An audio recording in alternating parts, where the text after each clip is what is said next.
Welcome to Myth and Mind. Today we're doing things a little bit differently. I have my hot coffee.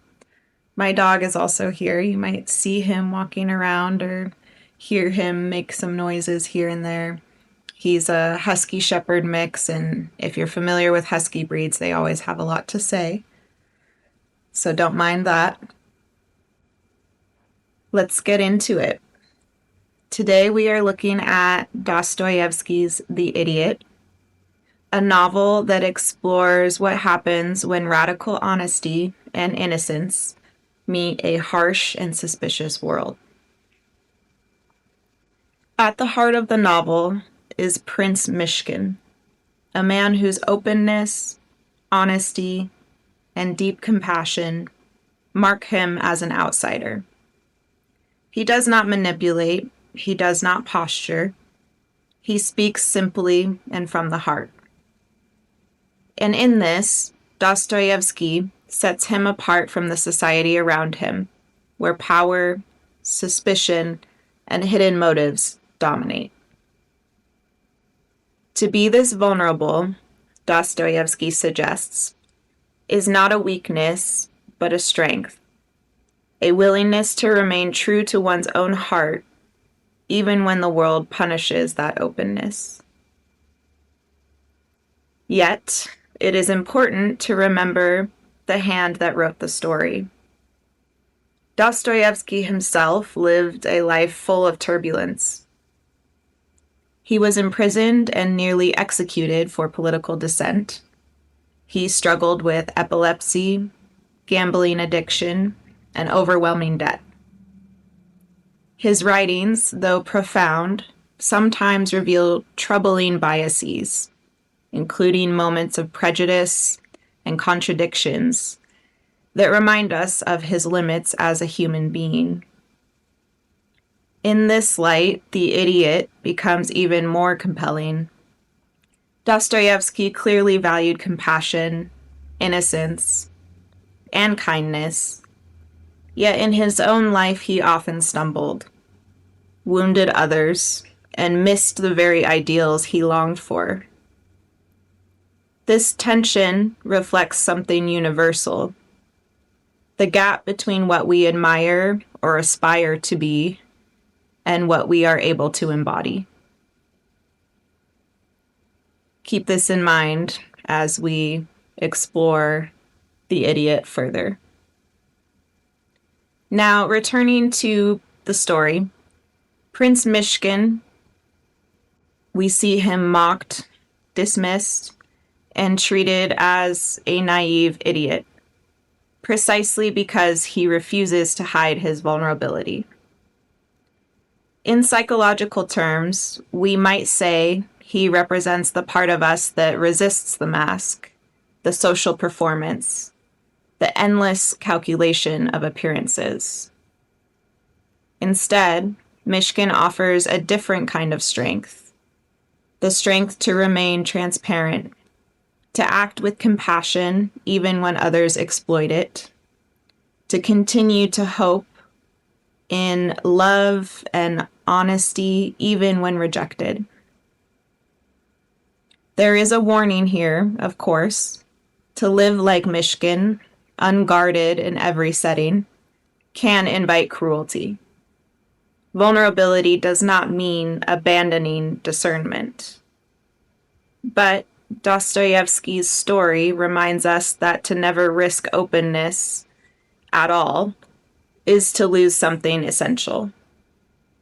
And perhaps this is where we can read Dostoevsky himself with a little bit of compassion. A flawed man reaching for ideals that he could not fully live out, but still leaving us with a work that urges us to honor kindness, innocence, and humanness in a cynical world. In one memorable moment, Mishkin is mocked at a gathering of wealthy elites. Instead of retreating into defensiveness, he responds with disarming honesty, admitting his awkwardness, acknowledging his epilepsy and other flaws, and even laughing at himself. Rather than losing dignity, he gains the respect from those present. His vulnerability diffuses tension and exposes the vanity of those around him. This scene illustrates a paradox. His very lack of armor makes him unassailable in a different way. By contrast, the other characters pursue what traditionally looks like strength.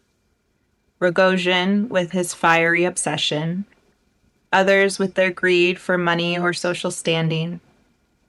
But these displays of power are unstable, driven by fear and insecurity.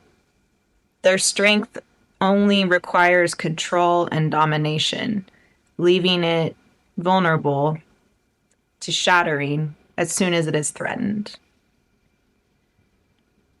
Dostoevsky seems to suggest that the masks we wear, pride, aggression, manipulation, are fragile defenses. They are attempts to cover our vulnerability, and they also cut us off from true connection. Mishkin, in his Innocence, does not play these games. He tells the truth, even when it embarrasses him. He extends compassion, even when others laugh. He admits weakness, but in doing so, he shows a sturdiness that others lack. Psychologically, this reflects what we now understand as the strength of authenticity and integration. To reveal ourselves without disguise requires great courage. To see ourselves without disguise also requires great courage and knowledge. To forgive and remain kind in a cynical world demands more resilience than cruelty ever could. One of the most poignant dynamics in the novel is Mishkin's relationship with Nastasia Filipovna. She is a character consumed by shame and convinced that she is unworthy of love. When others scorn her, Mishkin responds not with judgment, but with empathy. He offers her marriage, not as a rescue, but in recognition of her worth. Although the relationship ends in tragedy, as many of Dostoevsky's characters do, the symbolic meaning is clear.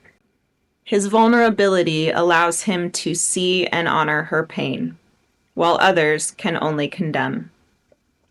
This reveals the profound strength of compassion, the ability to sit with another's brokenness without fear. In modern terms, The Idiot shows us the power of radical honesty. Vulnerability fosters trust. Openness can dissolve hostility. Authenticity strips away the masks that fuel competition and envy. Mishkin demonstrates that being transparent about our weaknesses can paradoxically make us stronger, because we no longer live in fear of being exposed.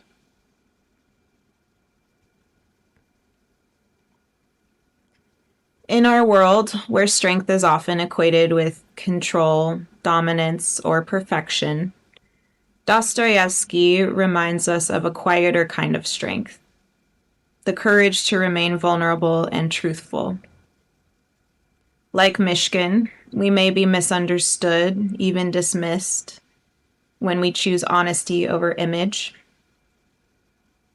But such honesty has its own gravity.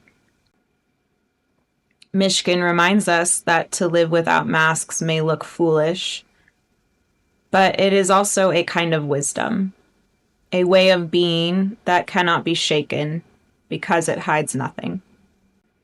We all miss the mark at times.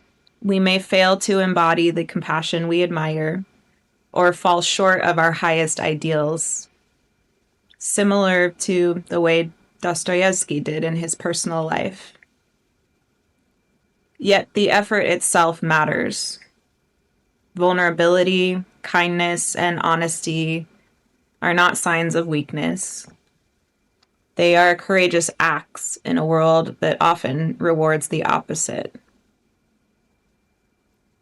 To remain open-hearted, even imperfectly, is itself a form of strength. Thank you for joining me. If you enjoyed the themes that we discussed today and would like to look into them further, please be sure to check out the recommended reading list in the description box below. And if you would like to support the channel, please be sure to like and comment and subscribe. See you next time.